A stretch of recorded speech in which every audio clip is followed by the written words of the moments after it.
জমজম electronics আপনাদেরকে কি gift দিচ্ছে নাকি আপনাদের সাথে প্রতারণা করতেছে? প্রতারণা করে লক্ষ লক্ষ হাজার হাজার টাকা হাতিয়ে নিচ্ছে।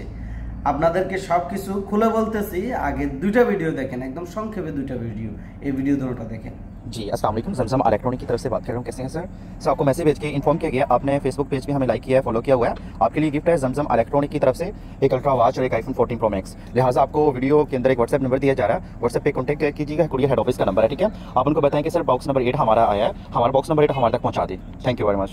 देख लीजिएगा बॉक्स नंबर 8 में सामान आपका हमारे पास क्लियर है।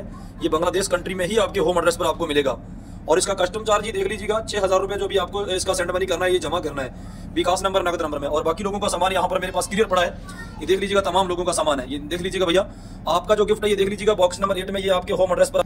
এখানে প্রথম ভিডিওটা আমার খালাতো ভাইকে পাঠানো হয়। সে বর্তমানে বাংলাদেশে কোনোদিন মানে বাইরের কান্ট্রিতে যায় নাই, মানে বিদেশ আসে নাই। তো তাকে বলা হয়েছে যে তুমি জমজম ইলেকট্রনিক্সের ফেসবুক পেজ ফলো করার কারণে, লাইক কমেন্ট করার কারণে তোমাকে গিফট দেওয়া হয়েছে জমজম ইলেকট্রনিক্সের কাছ থেকে আপনার 15 প্রো ম্যাক্স এবং ওয়াচ আলট্রা। সে তো ছোটো মানুষ, তেমন কিছু জানে না, ছোটো বলতে আমাদের ছোটো আর কি। তো বলতেছে ভাইয়া এখন এরকম এরকম আসছে, আমাকে তো গিফট দিছে, এখন এটা কিভাবে নেব নাকি এটা কি আমাকে একটু খুলে বলেন, দিলে তো আলহামদুলিল্লাহ। সে তো এমনি মোটামুটি খুশি। তো আমি বলতেছি আমাকে সব কিছু দে, কী কী পাঠাইছে দে, আমি দেখি। আমি তাকে তার ওই নম্বরটা নিয়েছি যে নম্বরে সে বলছে যে কুরিয়ার নাম্বারে যোগাযোগ করতে। কুরিয়ার নাম্বারটা নিয়ে আমি এখান থেকে ভিডিওটা আবার সেন্ড করছি। বলতেছে ভাই এখন আমি কি করব, আমি আগে এমআরওতে ছিলাম, এখন বাংলাদেশে, আমি এখন বাংলাদেশে আসি, এমআরওতে থেকে ডাইরেক্ট চলে আসছি, এখন আমার গিফটটা আমি কীভাবে নেব? আমি 15 প্রো ম্যাক্স পাইছি ভাই, যেমন হোক আমার গিফটটা আমি চাই। আমি তো জানি যে এরা প্রতারক। তারপর আমি বলতেছি এটা বলছি না, তারপর তারা ওইখান থেকে উত্তর দিয়েছে, বলতেছে ঠিক আছে তোমার অ্যাড্রেস পাঠাও, আমরা পরবর্তী ভিডিওতে কীভাবে কী করতে হবে সব কিছু বুঝাই বলতেছি, তোমার অ্যাড্রেসটা পাঠাও। আমি অ্যাড্রেস পাঠাইলাম, নাম পাঠাইলাম। নাম পাঠানোর পর তারা আরেকটা ভিডিও দিছে, দ্বিতীয় ভিডিওটা। সেখানে বলতেছে এই যে তোমাদের গিফটটা আমরা একদম প্যাকেট করে ফেলছি, কুরিয়ার সার্ভিসে বসে রয়েছি, এই কুরিয়ার সার্ভিসের ফি লাগবে 6000 টাকা। 6000 রুপি বলছে, 6000 টাকা, বাংলাদেশি টাকায় 6000 টাকা দিতে হবে, তাহলে তোমাদেরকে এটা পাঠানো হবে, সমস্যা নাই।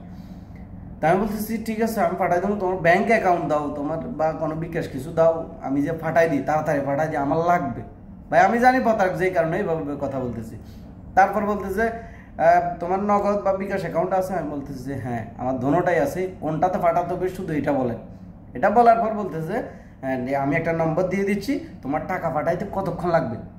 আমি বলতেছি 1 ঘন্টা লাগবে। কারণ তুই বলতেছে আরে তোমার অ্যাকাউন্ট আছে, তুমি 1 ঘন্টা কেন লাগবে, তাড়াতাড়ি পাঠাই দাও। বলছি ভাই আমার অ্যাকাউন্ট দোনোটাতে টাকা নাই, আমি টাকা ভরতে হবে, টাকা ভরে তোমাকে তাড়াতাড়ি পাঠাই দিতেছি, আমার ভাই 15 প্রো ম্যাক্স লাগবে। আমি প্রতিটা ভিডিওতে এরকম বলতেছি তাদেরকে। তারপর আমাকে বলতেছে ভাই আচ্ছা ঠিক আছে তোমার অ্যাকাউন্টে এখন কত আছে সেটা বলো। আমি বলতেছি ভাই 4000 টাকার মতো আছে, অথচ আমার বিকাশ অ্যাকাউন্ট কিছু নাই, নগদ নাই, 4000 টাকার মতো আছে। বলতেছে ওইটা পাঠাই দাও, পরবর্তীতে গিফট যদি পাও তখন আর 2000 টাকা দিও। আমি বলছি আচ্ছা ঠিক আছে। আমি বলতেছি দেখ তুই তো এখন আমাকে চিনস নাই, আমি কে?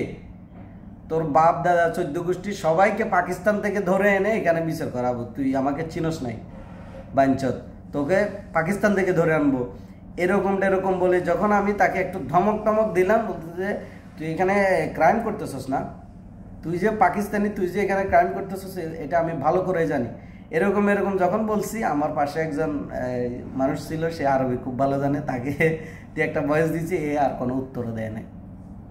তো আপনাদেরকে বলতেছি এটা কি আসলে জমজম ইলেকট্রনিক্সের কাজ? জি না, কখনোই না, তারা এই কাজটা কখনোই করবে না। তারা আরও নিষেধ করছে, কয়েকটা ভিডিওতে আমি দেখছি, তারা বলতেছে যে আমাদের নাম করে অনেককে বিকাশ প্রতারণা করতেছে বা হোয়াটসঅ্যাপে প্রতারণা করতেছে টাকা দেওয়ার জন্য, গিফটের কথা বলে। কাউকে লেনদেন করবে না, তারা কোনো টাকা পয়সা নেয় না, বা এরকম গিফটের জন্য তারা কোনোদিন টাকা পয়সা নেয় বা নিবেও না, তারা এরকম সতর্ক করছে। তো আপনারা যারা ভিডিওটা দেখতেছেন শেয়ার করে দিবেন, এরকম ক্রাইম থেকে আপনারা বেঁচে থাকবেন। কারণ হচ্ছে যে এরা সবাই পাকিস্তানি, আপনাদেরকে যারাই করবে সবাই পাকিস্তানি, নম্বরটাও পাকিস্তানি, তাকে যে নম্বরটা দেওয়া হয়েছে সেই নম্বরটাও পাকিস্তানি, তারা পাকিস্তান থেকে এই কাজগুলো করতেছে। তো এর সাথে জড়িত আমাদের কিছু বাঙালিদের সাথে যোগাযোগ করে তারা এই কাজগুলো করতেছে, বিকাশে তাদের এখানে পাঠাচ্ছে, এখান থেকে তারা ওইখানে নিয়ে যাচ্ছে। এরকম তারা শুধু বাঙালিকে টার্গেট করতে পারবে না, কিছু বাঙালিও এর সাথে জড়িত। তো এরকমটা যাদের সাথে হচ্ছে কোনোভাবেই টাকা লেনদেন করবেন না। জমজম ইলেকট্রনিক্স এই ধরনের কাজ কোনোদিন করাও নাই, ভবিষ্যতে আই থিঙ্ক করবে না। কারণ জমজম ইলেকট্রনিক্সের যে ইনকাম ভাই, তাদের এই পয়সার কোনো মানে দুলিকণা মনে হচ্ছে না তাদের এখন যে ইনকাম ভাই, তাদের ইউটিউব থেকে প্রতি মাসে বলতেছে যে প্রতি মাসে চাইলে একটা রোজ রয়্যালস কিনতে পারে ইউটিউবের ইনকাম দিয়ে।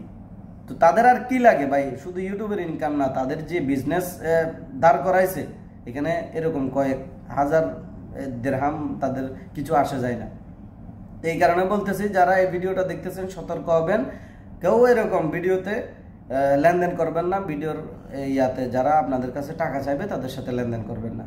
আশা করি ব্যাপারটা বুঝতে পারছেন। ধন্যবাদ সবাইকে।